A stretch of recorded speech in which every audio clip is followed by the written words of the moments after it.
Test 2. You will hear a number of different recordings, and you'll have to answer questions on what you hear. There will be time for you to read the instructions and questions, and you'll have a chance to check your work. All the recordings will be played once only. The test is in 4 sections. At the end of the test, you will be given 10 minutes to transfer your answers to an answer sheet. Now turn to Section 1. Section 1. You will hear a man telephoning a library to find out about joining. First, you have some time to look at questions 1 to 5.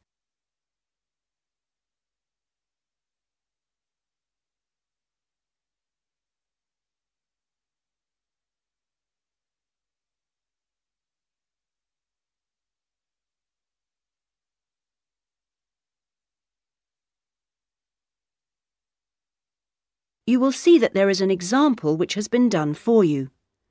On this occasion only, the conversation relating to this will be played first.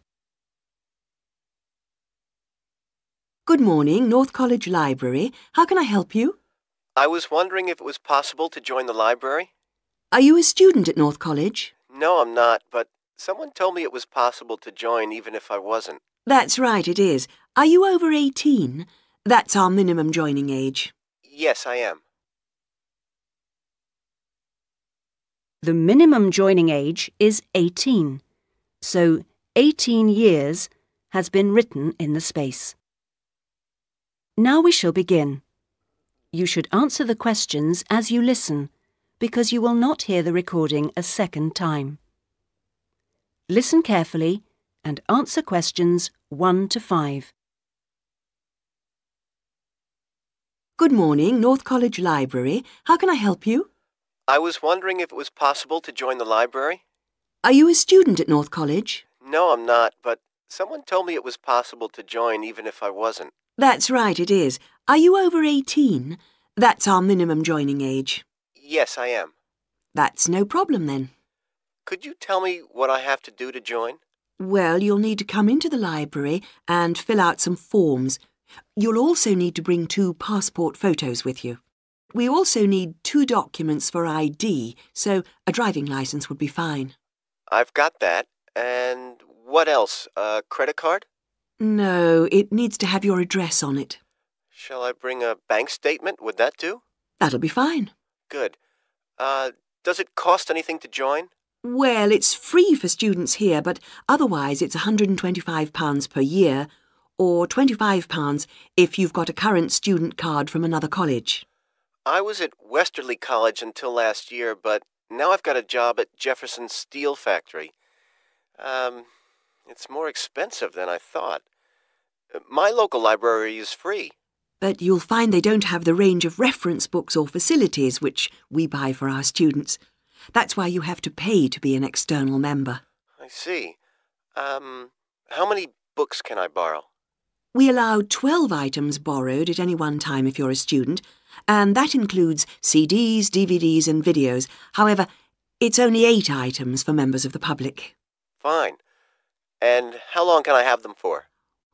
Well, you can have both fiction and reference books for 4 weeks, which isn't bad, really. And what happens if I return them late? Like all libraries, there's a fine system in place. The minimum fine is £1.50, but it can be much higher for some items, up to £5 per week. We'll give you a booklet with all the details when you join. You can always renew items, if they're not required by anyone else, by telephoning or logging onto our website. Before you hear the rest of the telephone call, you have some time to look at questions 6 to 10.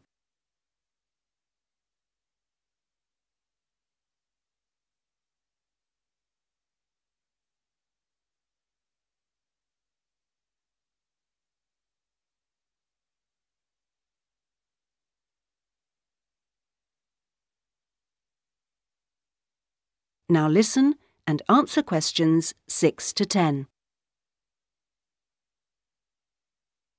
What about the computers? Can I use them free of charge? For college students it's free, but for external members like yourself, the first hour is free, and then we make a nominal charge of £1 per hour thereafter. Do I have to book in advance for them? Oh yes, it's advisable. Most people tend to book 24 hours in advance, although sometimes you can get one with only 6 hours' notice. However, the earliest you can book a computer is 48 hours before you need it, and you can only book 1 hour at a time. If no one else has booked the computer out, then you may be able to have another hour if you want. We have a wide range of databases, so the computers are in great demand. I'm thinking of doing some writing, and I might need to access national newspapers. Do you have them on these databases? We do indeed. We've got all the big nationals, The Guardian and The Observer, The Independent, and The Times and Sunday Times. We've also got all the local papers and a wide selection of magazines. Excellent. I assume you have photocopying facilities? Of course. 5p a sheet for both A4 and A3 black and white copies, and 40p a sheet for colour. You can get a card from the counter here. It doesn't take coins. Okay. Oh, by the way, another thing I was wondering about was if you ran any writing classes through the library. We do, but you'll have to speak to John Grantingham about that. He's our resident author. He runs the creative writing classes. John Grant... could you spell that for me, please? Certainly. Grantingham.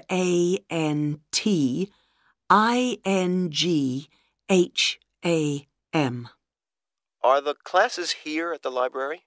Yes, he's here on Thursday evenings. Oh, no, sorry, Friday. He's just changed it. You can contact him by emailing the library. Okay. Right. Well, that's about all I need to know. Thank you. I'll be along later this week to join. Thanks. Bye. That is the end of section 1. You now have half a minute to check your answers.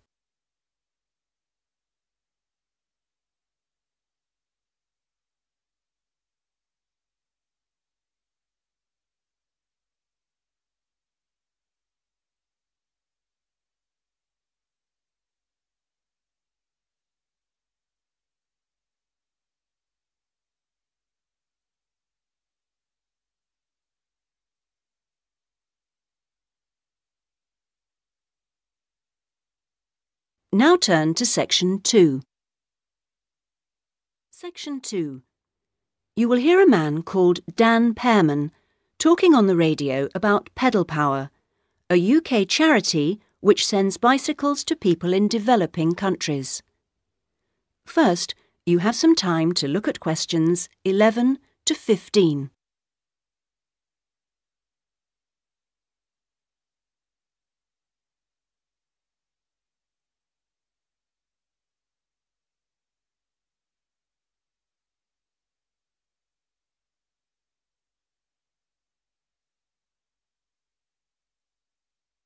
Now listen carefully and answer questions 11 to 15. My name's Dan Pearman, and I'd like to talk about the work of Pedal Power, a small charity based mainly in the UK. I'll be giving our contact details at the end, if anyone would like to find out more about how to support us. But first, how the charity began. I got the idea of exporting bicycles to developing countries while I was in Ecuador. I went there in 1993, just after graduating from university. After 3 years of studying, I wanted adventure. I loved travelling, so I decided to join a voluntary organisation and was sent to Ecuador to carry out land surveys. The project came to an end after 5 years, and when I returned to the UK in 1998, I started planning Pedal Power. Where I lived in Ecuador was a very rural area. My neighbour had the only bicycle in the village, whereas everyone else walked everywhere. My neighbour's business was unusually successful, and for years I couldn't understand why. Then I realised having a bike meant he could get where he wanted to go without much trouble. Other local carpenters could only accept jobs in a 3-kilometre radius, so no matter how skilled they were, they could never do as many jobs as my neighbour. At Pedal Power, we collect second-hand bikes in the UK and send them to some of the poorest regions in the world. When we distribute bikes overseas, we don't give them away for free. We'd like to, but long-term that doesn't really help the local economy. The demand for bikes is enormous, which makes them very expensive locally. So we sell them for 5% of the normal price. But in order to continue operating, we need to have a constant supply of bikes which we send out every 6 months. One example of a town that's received bicycles from Pedal Power is Rivas. It was the first place I sent a full container of bicycles to. Most people there now own a bicycle. The local economy has developed so much you wouldn't recognise it as the same place. In fact, there are more bikes than on the streets of Amsterdam, if you've ever been there. But Pedal Power still needs your help. You may have read about some of our recent problems in the British media. In August 2000, we simply ran out of money.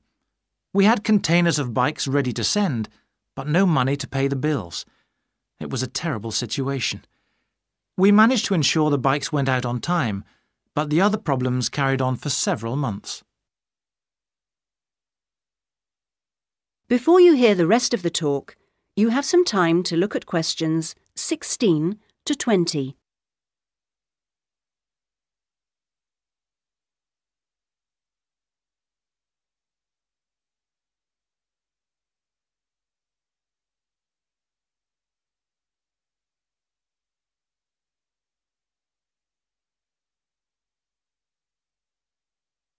Now listen and answer questions 16 to 20.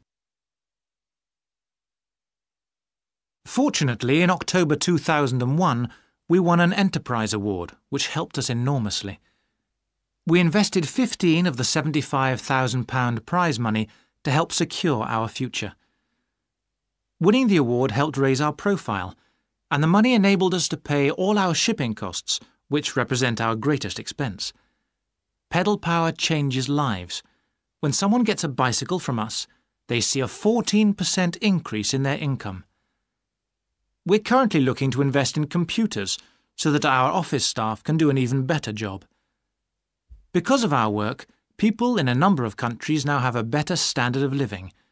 So far, we've provided 46,000 people with bikes. But we'd like to send more, at least 50,000 by the end of the year. Now, there are many ways in which you can support the work of Pedal Power, not just by taking a bike to a collection in your area. I should also like to say, if you do have a bike to donate, it doesn't matter what condition it's in. If we can't repair it, we'll strip it down for spare parts. Of course, to do that we always need tools, which are expensive to buy, so we welcome any that you can give. Also, you could help by contacting the voluntary staff at our offices. They'll be able to suggest activities you could organise to bring in funds for us. People do all kinds of things, including, of course, sponsored bike rides. Also, we're always interested to hear of other places that would benefit from receiving a consignment of bikes, and welcome suggestions from people who've been to developing regions on their travels.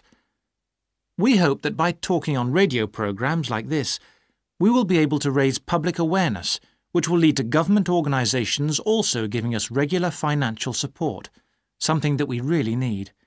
If you'd like some more information about where to donate an old bicycle or offer help in other ways, please contact us on 019. That is the end of section 2. You now have half a minute to check your answers.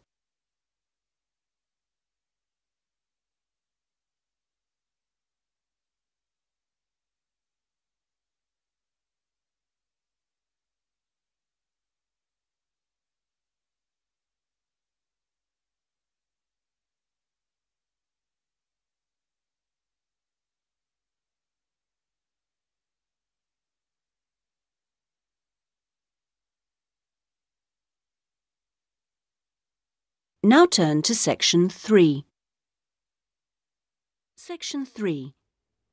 You will hear a discussion between a college tutor and 2 students, Christina and Ibrahim. First, you have some time to look at questions 21 to 26.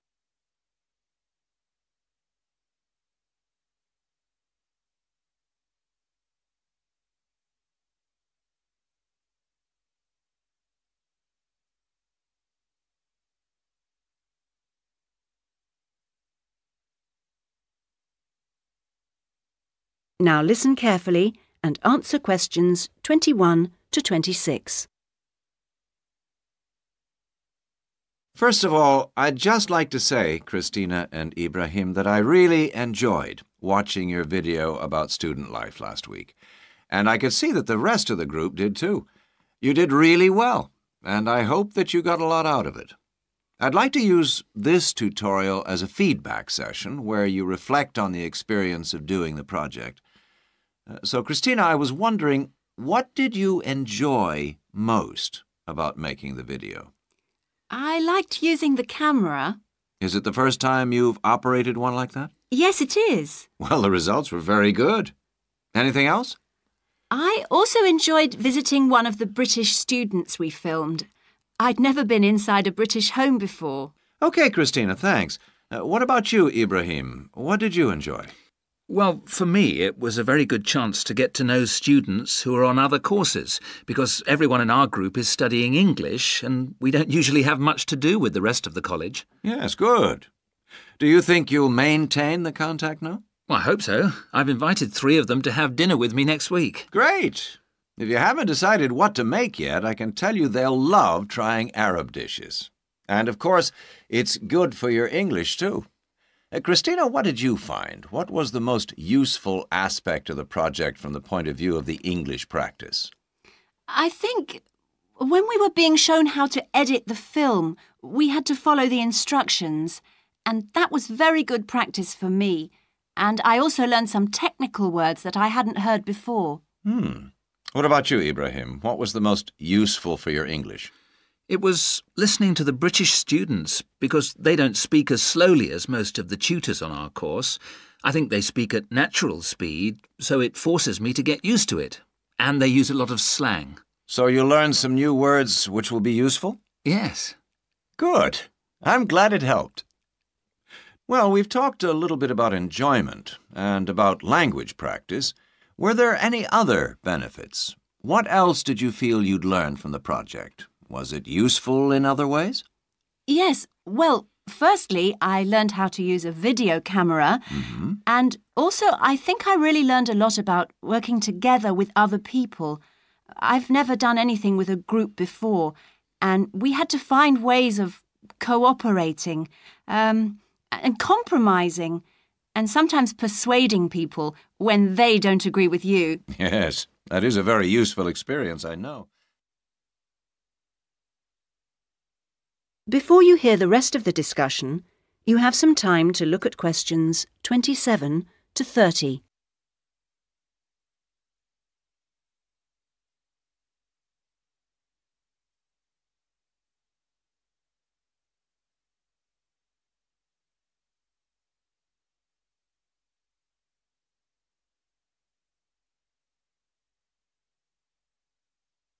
Now listen and answer questions 27 to 30. What about you, Ibrahim? Well, I think I learnt a lot about how important editing is. When you're filming, you think that everything's going to be interesting, but in fact we cut around half of it in the end, and then it was much better. Good. Well, one last thing I'd like to ask. What mistakes do you think you, as a group, that is, made? I mean, to put it another way, if you had to do it all over again, is there anything you'd do differently? We didn't plan very well. For example, we didn't decide on dates when we'd complete each separate step of the project, and we should have agreed about that in the beginning, because we were always late with everything. Right. Anything else? I think we should have tried to experiment more with the camera. I mean, with angles and the focus and that kind of thing. So you should have been more ambitious. Do you agree, Ibrahim? Not really. In fact, I think we were too ambitious. We were inexperienced, and we didn't have a lot of time, and we tried to do too much, to make a long film. Next time I would make a shorter one and try to get the quality better. Well, that's very interesting. Next semester, we will be doing another video project with a different content, of course, but you'll have an opportunity to put into practice what you've learned this time. Do you have any ideas about a different... That is the end of section 3. You now have half a minute to check your answers.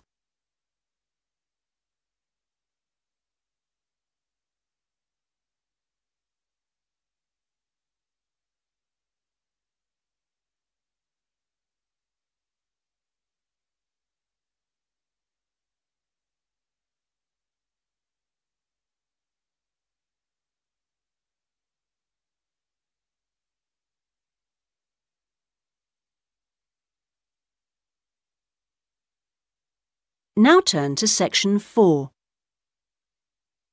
Section 4. You will hear a talk about scientific research in the continent of Antarctica. First, you have some time to look at questions 31 to 40.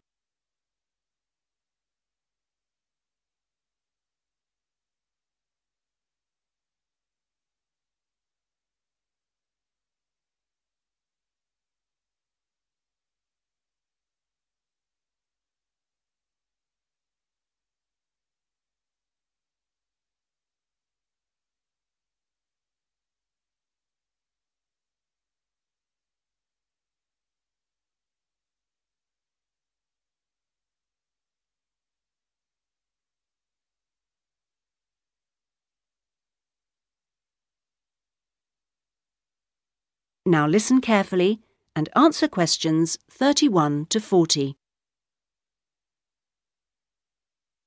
Tonight I'm going to talk to you about that remarkable continent, Antarctica.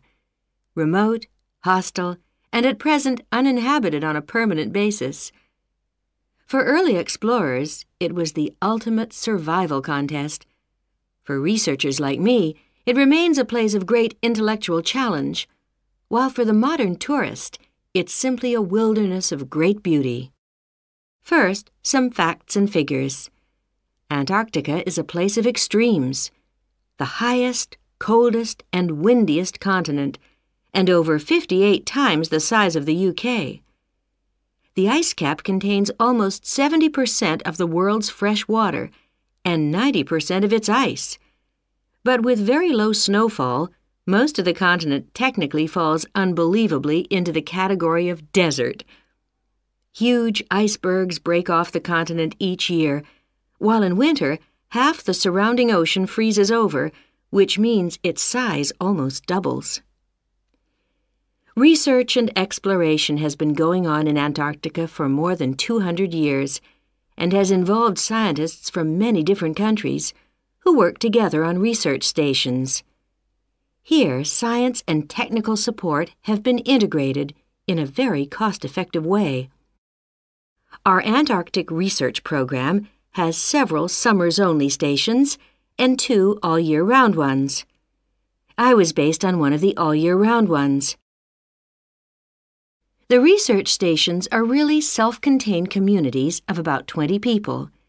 There's living and working space, a kitchen with a huge food store, a small hospital, and a well-equipped gym to ensure everyone keeps fit in their spare time. The station generates its own electricity and communicates with the outside world using a satellite link. Our station, 01, had some special features. It wasn't built on land, but on an ice shelf, hundreds of meters thick. Supplies were brought to us on large sledges from a ship 15 kilometers away at the ice edge. Living in the Antarctic hasn't always been so comfortable. Snow buildups caused enormous problems for 4 previous stations on the same site, which were buried and finally crushed by the weight. Fortunately, no one was hurt, but these buildings became a huge challenge to architects, who finally came up with a remarkable solution. The buildings are placed on platforms, which can be raised above the changing snow level on legs which are extendable.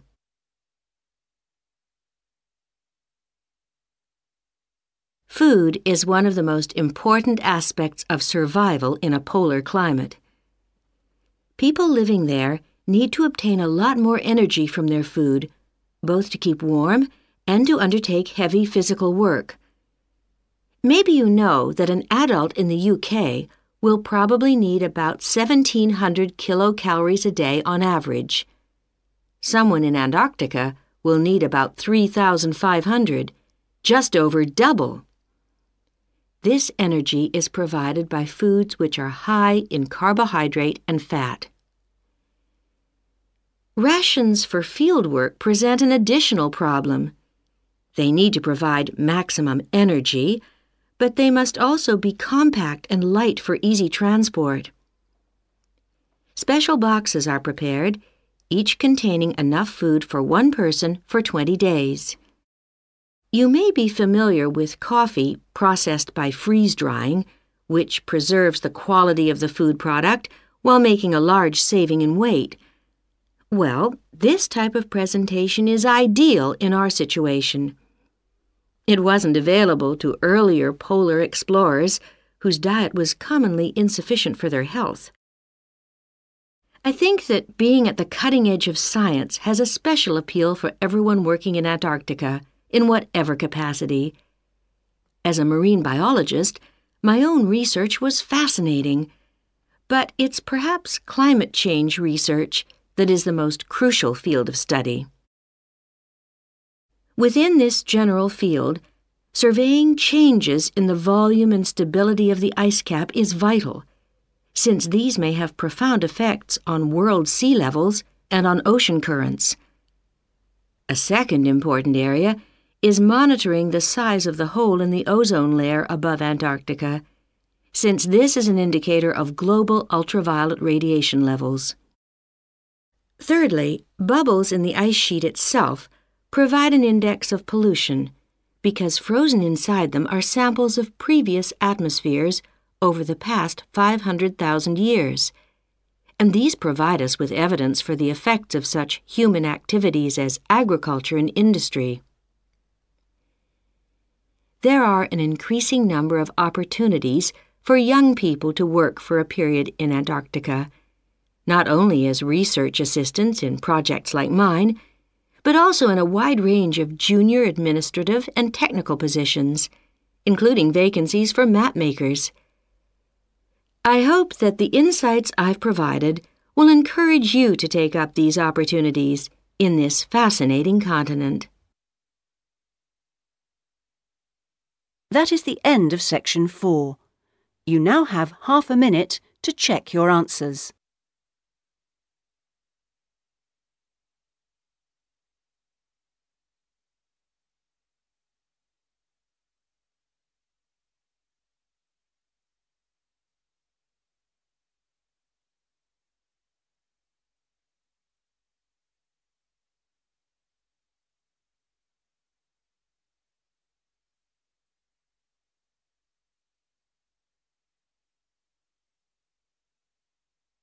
That is the end of the listening test.